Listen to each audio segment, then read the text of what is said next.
Dans un monde sans pitié où il ne règne que la terreur et la souffrance et une guerre éternelle, les Xénos, les Astartes, les humains et les orques se battent pour un combat éternel. Dans ces histoires, découvrons ensemble l'horreur et les complots qui se cachent derrière tout cela. Bienvenue à Storyhammer. The Blood Hive.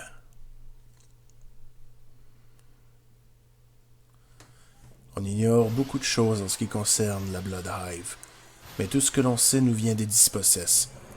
Selon les rapports, ils auraient été créés en laboratoire par des membres douteux de l'Imperium. Selon eux, ils auraient été utilisés pour pouvoir détruire la race tyrannide.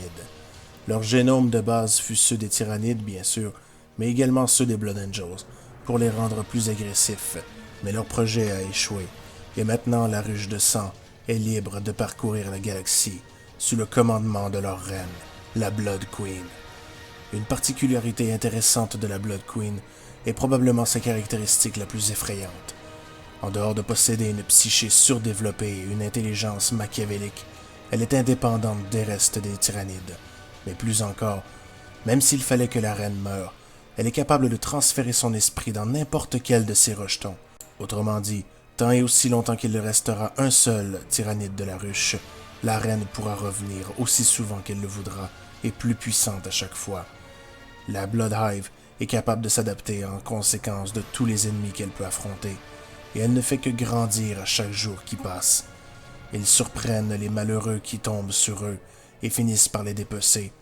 La Blood Hive est aussi efficace que pragmatique.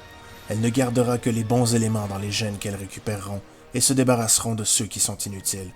Autrement dit, elle ne fait que se renforcer et devenir plus puissante à chaque jour. Le but ultime de la Blood Queen est de remplacer l'esprit ruche lui-même et de dominer absolument tout. Rien dans la galaxie ne pourra se relever si jamais elle arrive à son but, car la Blood Queen ne s'arrêtera pas tant qu'il restera quelque chose à dévorer dans la galaxie.